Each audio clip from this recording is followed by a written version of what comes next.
하나님의 말씀 같이 보시겠습니다. 출애굽기 8장 25절에서 32절 말씀 한 목소리로 봉독하겠습니다. 출애굽기 8장 25절부터 32절까지 말씀 봉독하겠습니다. 바로가 모세와 아론을 불러 이르되 너희는 가서 이 땅에서 너희 하나님께 제사를 드리라. 모세가 이르되 그리함은 부당하니이다. 우리가 우리 하나님 여호와께 제사를 드리는 것은 애굽 사람이 싫어하는 바인즉 우리가 만일 애굽 사람의 목전에서 제사를 드리면 그들이 그것을 미워하여 우리를 돌로 치지 아니하리이까. 우리가 사흘길쯤 광야로 들어가서 우리 하나님 여호와께 제사를 드리되 우리에게 명령하시는 대로 하려 하나이다. 바로가 이르되 내가 너희를 보내리니 너희가 너희의 하나님 여호와께 광야에서 제사를 드릴 것이나 너무 멀리 가지는 말라. 그런즉 너희는 나를 위하여 간구하라. 모세가 이르되 내가 왕을 떠나가서 여호와께 간구하리니 내일이면 파리 때가 바로와 바로의 신하와 바로의 백성을 떠나려니와 바로는 이 백성을 보내어 여호와께 제사를 드리는 일에 다시 거짓을 행하지 마소서 하고 모세가 바로를 떠나 나와서 여호와께 간구하니 여호와께서 모세의 말대로 하시니 그 파리 때가 바로와 그의 신하와 그의 백성에게서 떠나니 하나도 남지 아니하였더라. 그러나 바로가 이때에도 그의 마음을 완강하게 하여 그 백성을 보내지 아니하였더라. 아멘. 하나님의 말씀입니다. 애굽에 또 바로에게 하나님 행하시는 재앙이 계속되고 있는 그 과정 가운데 네 번째 재앙이었던 이 파리의 재앙이 만만치 않았던 것 같습니다. 이 바로가 이제 드디어 변화의 모습을 보이기 시작합니다. 이제는 너희가 원하는 대로 보내주겠다고 이 고백까지 나온 것입니다. 그러나 여기에는 또 단서가 있습니다. 이 땅에서 제사를 드리라 라고 맨 처음에 이야기합니다. 내가 허락하겠다고 너희가 제사 드리는 것을. 그러나 모세가 끝까지 하나님의 방식대로 명령대로 해야 된다라고 주장하니까 그러면 조금 더 타협안을 이렇게 이야기합니다. 너무 멀리 가지 말라고. 그리고 나를 위해서 좀 간구하라고. 거기까지도 그 허락을 했기 때문에 이 모세가 이 바로의 간구대로 내가 당신을 위해서 여호와께 구하고 이 파리떼가 없어지게 하겠다고. 그러나 하나님 앞에 또 저에게 더 이상 거짓말하지 말라고. 그의 마음의 중심에 없는 말을 하고 있다라는 것을 이 모세가 이미 알고 있었고, 그렇게 네 번째 재앙이 그 모세의 간구로 이제 마감되어지는 오늘 본문이 되겠습니다. 오늘 본문을 통해서 우리가 발견하고 기도하길 원하는 것은 첫째는 원수의 거짓말에 속지 말라는 겁니다. 또 하나는 우리를 놓아주기를 원치 아니하는, 또 우리가 이렇게 죄된 습성이나 우리가 아직도 자유하지 못한 영역이 있는데 오늘 그것을 기도하기를 원합니다. 만만치 않습니다. 결코 그냥 놓아주지 않고 계속 지금도 우리를 붙잡고 타협하게 하고 놓아주지 않으려고 하는 그 실체를 발견하고 주님이 원하시는 진정한 자유를 우리가 누릴 수 있고 주님이 원하시는 그리스도 안에 주 안에 있는 자로 믿음의 백성으로 온전히 서 있을 수 있는 저와 여러분 되시기를 축복합니다. 성경에 보면 우리 인류의 역사가 유혹에서 시작하고 끝까지 그 유혹이 끝나지 않는 것을 보게 됩니다. 에덴 동산에서부터 우리가 죄 짓게 된 첫 순간에도 아주 작은 걸로 유혹이 시작이 되어지는데 그것이 이렇게 치명적인 결과를 가져오게 될 줄 몰랐을 것입니다. 그 행위가 하나님이 금지하셨던 그것에 유혹을 받고 그 사과 먹지 말라는 그 다른 거 다 먹어도 됐잖아요. 그런데 우리는 꼭 하지 말라는 거에 그렇게 미혹이 됩니다. 유혹이 되어지고 그거 하고 싶어지고 원수가 우리를 유혹하고 있다는 것을 꼭 기억하셔야 됩니다. 오늘도 성도가 우리가 믿음으로 온전히 살려고 할 때 그 성도의 믿음을 쓰러뜨리려고 하는 아주 집요하고 그리고 아주 치밀한 원수의 전략이 있다는 것을 이제는 우리가 좀 알고 더 이상 그것에 넘어가지 않기를 축복합니다. 나를 믿지 말아야 됩니다.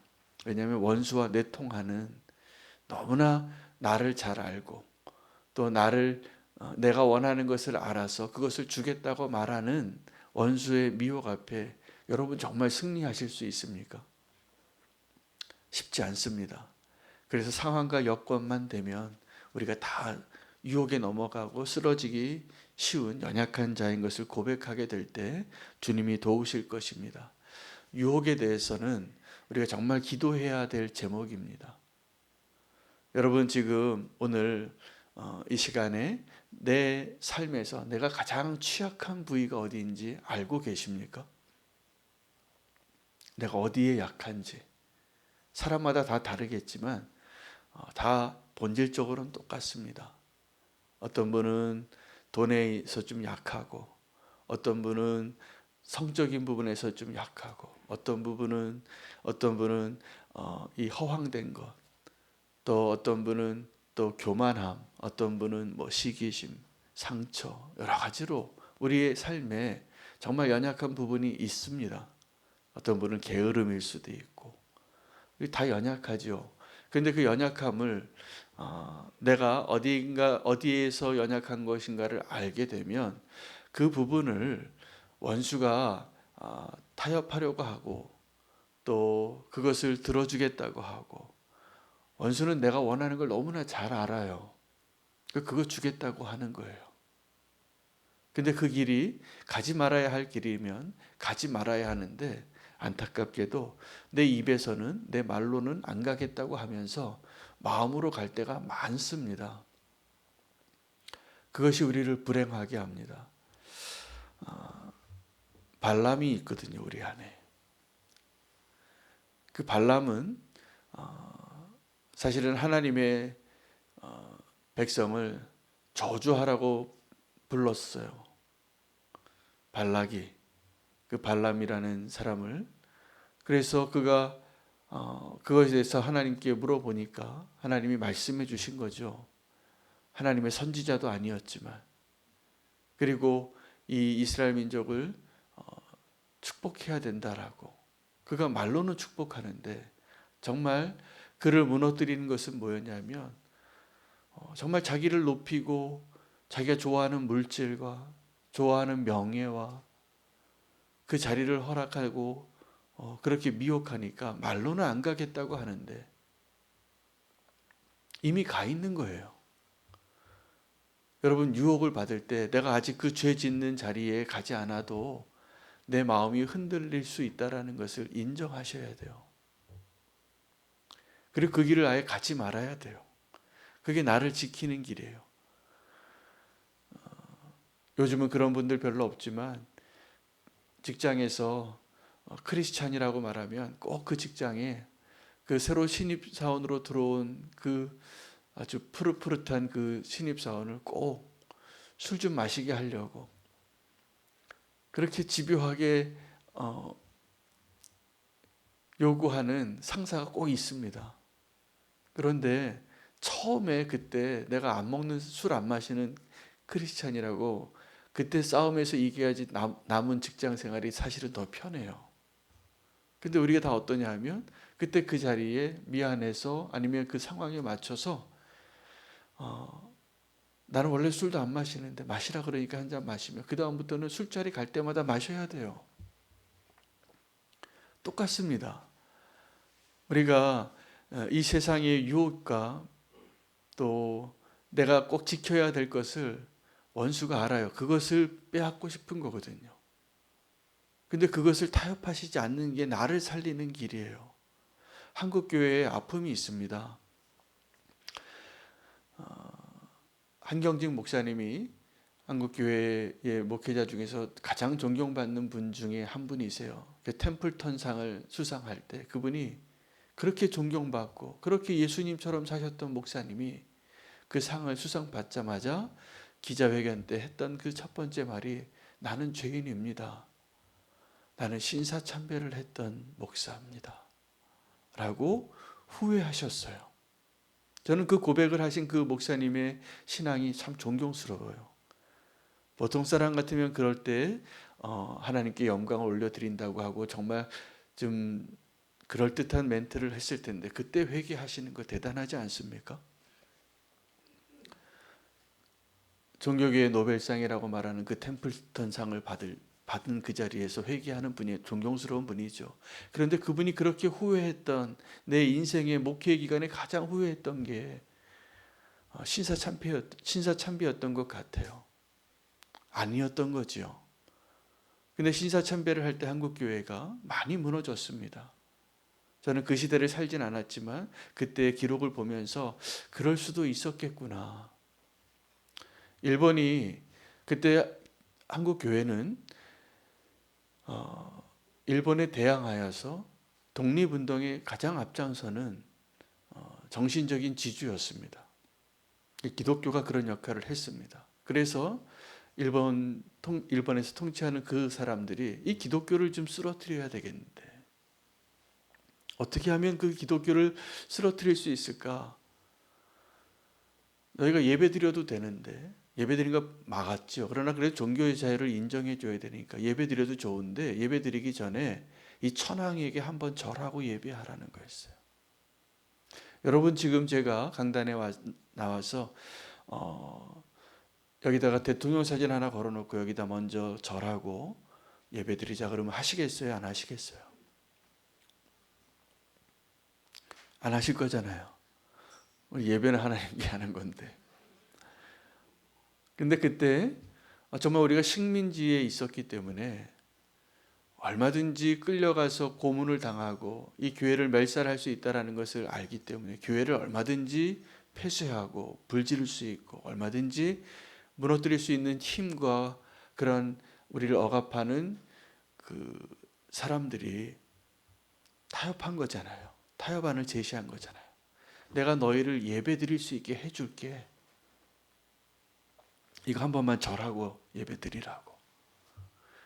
그래서 그랬답니다. 예배 드릴 때 다 우리 예배 드릴 때 일어나서 신앙 고백하듯이 그때 성도들이 다 일어나서 천황을 향하여 한번 절하고 그리고 예배를 시작한 거예요.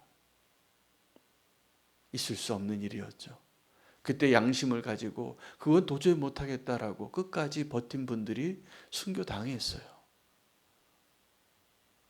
그런 목사님들도 계셨잖아요. 끝까지 타협하지 않으신 분. 그런 분들이 한국교회를 지킨 거예요. 그런데 그 신사참배를 인정하고 그때 타협했던 그 목사님들도 동일하게 어떤 마음이었겠어요?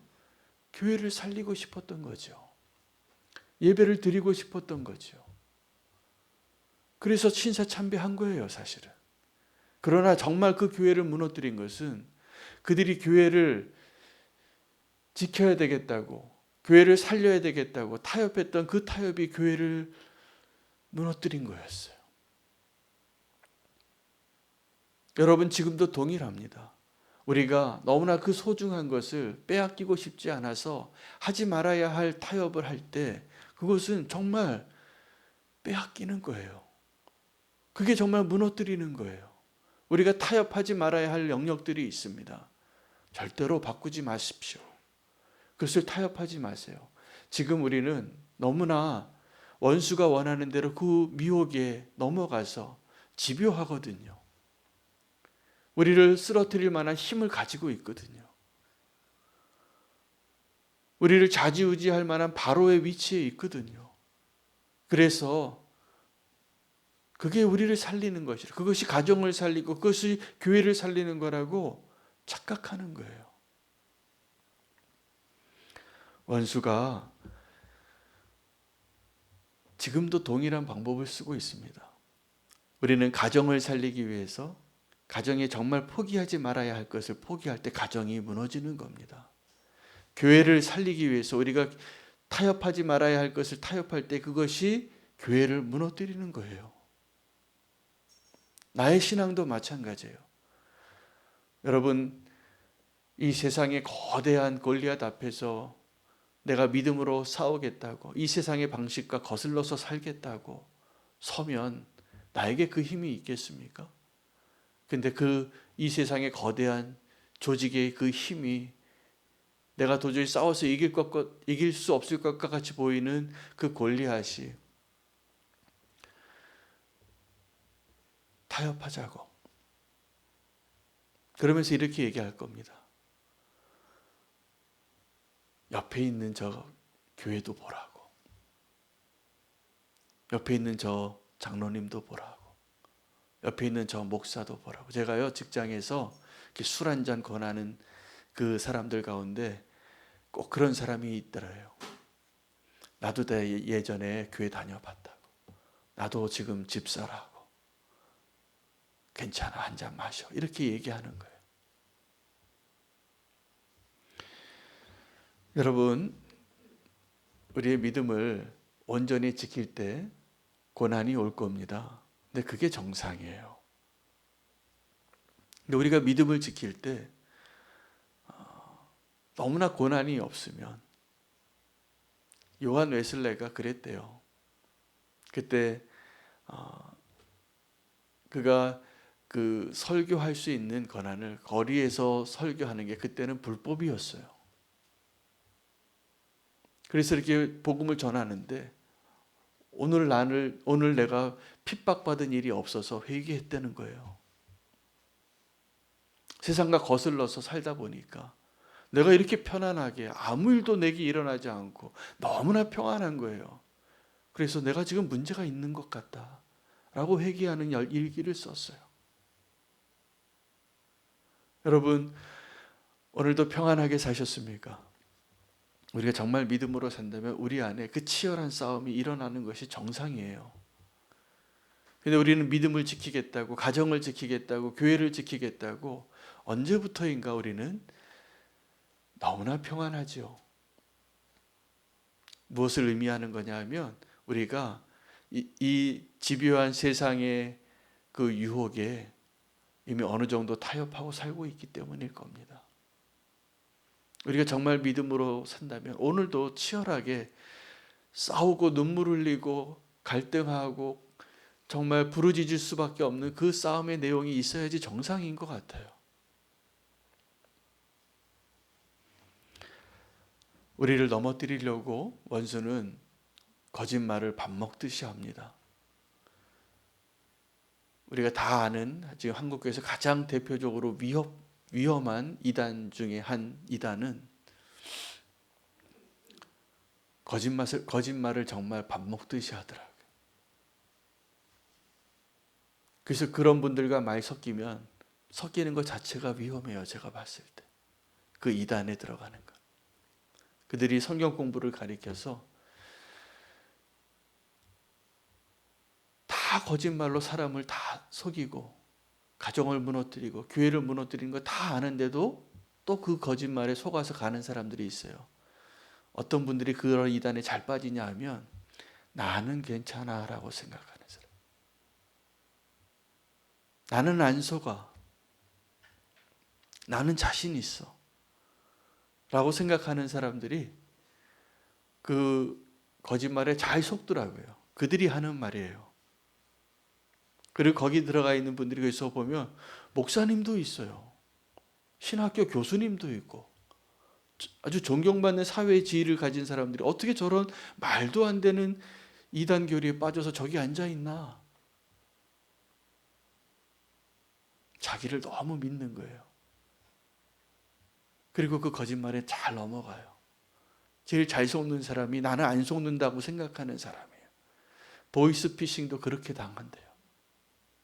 그냥 전화 끊으면 돼요. 보이스피싱 같은데. 근데 거기서 말 섞고 거기서 한마디 더 들어가면 다 낚이는 거예요. 잘 속입니다. 할 수만 있으면. 나에 대해서 잘 알고 있어요. 다 사전 조사해서 전화가 오는 거거든요. 그 이단이 어떤 한 사람을 포섭하려고 할 때 각본을 써서 두세 사람이 우연히 만난 것처럼 하면서 고정간첩이 그렇게 돕듯이 그렇게 그 성도를 무너뜨리고 그 교회를 장악하고 그런다는 거 이제 다 알게 됐어요. 그런데도 지금도 그들이 활개를 치고 있어요. 앞으로 이 영적으로 혼탁한 세대에 그러한 거짓말을 하는 사람들이 더 많이 나타날 겁니다. 우리 정신 똑바로 차려야 됩니다. 우리가 정말 하나님을 믿는 그 믿음 앞에 온전히 서지 않으면, 내가 선줄로 생각하면, 여러분 언제 누가 가장 사단의 그 노름에 잘 휘둘리냐 하면 교만한 사람이에요. 내가 아니면 안 될 것 같고 내가 뭔가 해야 될 것 같은 사람이 가장 그 앞장서는 거예요. 주님께서 오늘 이 바로의 모습을 통해서 사단의 계략도 보여주시고, 또 우리가 얼마나 이 세상에서 유혹에 취약한 자인가를 말씀해 주고 계셔서 우리가 끝까지 믿음에 타협하지 않는 모습으로 오늘 설 수 있는 저와 여러분 되시기를 축복합니다. 우리가 꼭 지켜야 될 것들을 타협하지 마십시오. 그것을 생명처럼 지킬 때 그것 때문에 내가 정말 구원을 얻는 그 길이 시작이 될 겁니다. 여러분, 기도의 자리 나오는 것이 쉽지 않잖아요. 졸립잖아요. 피곤하고 좀 더 자고 싶잖아요. 근데 한번 생각해 보세요. 내가 이 시간에 조금 더 자지 않고 그래도 기도하는 자리에 나와서 내가 오늘 믿음으로 살 수 있는 힘을 얻는 거잖아요. 말씀도 마찬가지고 예배도 마찬가지고 선을 행하는 것도 마찬가지고. 원수는 할 수만 있다면 우리를 하나님께로부터 떨어뜨리려고 하고, 우리가 하나님께로 나아가려고 하면 이렇게 집요하게 우리를 붙잡을 겁니다. 하나님께로 나아가려고 하는, 그래서 출애굽하려고 하는 그 히브리 민족을 붙잡는 이 바로의 모습을 보세요. 여기서 예배해라. 이 다음 장부터는 또 다른 그들의 발목을 잡으려고 집요하게 놓아주지 않는 그 바로의 모습을 발견합니다. 우리가 하나님께로 나아가고 내가 믿음으로 살려고 할 때 그 일이 우리를 붙잡고 있었던 이 세상에, 또 원수에, 우리가 이전에 종되었던 그곳에서 그냥 놔줄 것 같습니까? 그냥 호락호락하게 그냥 잘 가라고 손은 들고 보내지 않습니다. 거기에 치열한 싸움이 있는 거예요. 우리가 정말 주님 안에서 자유한 자가 되기를 원하시는 주님께서 우리를 인도하고 계시고 그 실체를 보여주고 계시는 것이라 저는 믿습니다. 그래서 우리가 자유하지 못한 부분, 내가 정말, 우리가 다 경험이 있잖아요. 또다시 넘어졌던 곳, 지금도 내가 그렇게 원하는 곳, 이제 우리도 알아야 됩니다. 내가 얼마나 연약한 자인지를. 주님이 도와주시는 거예요. 주님 우리를 건져주시는 것이고, 그리고 유혹받고 미혹될 만한 곳에 가지 마세요. 그곳에 있지를 마세요. 요셉처럼 옷 벗고 나와야 돼요. 그래야 우리가 살아요. 그렇지 않으면 거기에 점점 우리가 늪과 같이 빠져들어가는 거예요. 개구리처럼 비거 안에 온도를 1도씩 높여서 자기가 다 삶아질 때까지 나오지 못하는 개구리처럼. 그 개구리 건지는 게 지금 출애굽하는 거예요. 우리가 그 죄의 욕심에, 유혹에 그렇게 서서히 노예가 되어져 가고 그렇게 멸망의 길로 가고 있는 우리를 건지시기 위하여 주님께서 오늘 하루도 주님이 그 출애굽하는 그 놀라운 주님의 손 안에 붙잡혀 있는 하루가 되시기를 축복합니다. 원수의 그 실체와 그들의 방식을 또 볼 수 있게 해주셨는데 자유한 자 되시기를 바라고, 내가 지금 유혹받을 만한 그곳에서 오늘 결단하고 선포하고 떠나시고 유혹에서 이기시는 그 기쁨을 누리는 하루가 되시기를 축복합니다. 오늘 이 말씀으로 오늘 누군가를 건지시는 일이 있게 될 것이라 믿습니다. 가지 말아야 할 곳, 하지 말아야 할 말, 보지 말아야 할 것 다 아실 겁니다. 오늘 우리가 승리하고 주님이 우리를 자유케 하시는 그 손길 가운데 함께 주님과 동행하는 하루로 기쁨으로 채워지는 저와 여러분 되시기를 축복합니다.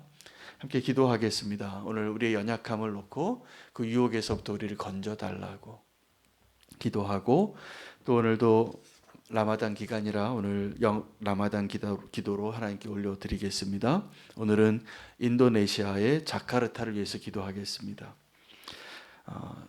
전 세계에서 가장 큰 이슬람 국가입니다. 2억 2,500만 명의 무슬림이 그 인도네시아에 무슬림이 있는데 84%가 무슬림 국가이지만 그 가운데 기독교인이 11%나 있는 나라이기도 합니다. 그리고 다원주의 국가를 지향하는 나라이기도 한데 그 땅에 하나님께서 가장 큰 무슬림 국가인 그 인도네시아, 특별히 그 인도네시아의 수도인 자카르타에 하나님의 복음의 능력이 드러나게 해달라고, 그들을 오늘 바로와 같이 거짓의 영이 견고하게 붙잡고 있는 그 땅을 주님께서 자유케 해주시고 그 영혼들을 주님께 돌아오게 해달라고 함께 기도하시겠습니다. 오늘 세상과 타협하지 말라라는 그 말씀으로 함께 기도하고 인도네시아와 자카르타를 위하여 주의 이름 부르고 기도하겠습니다. 주여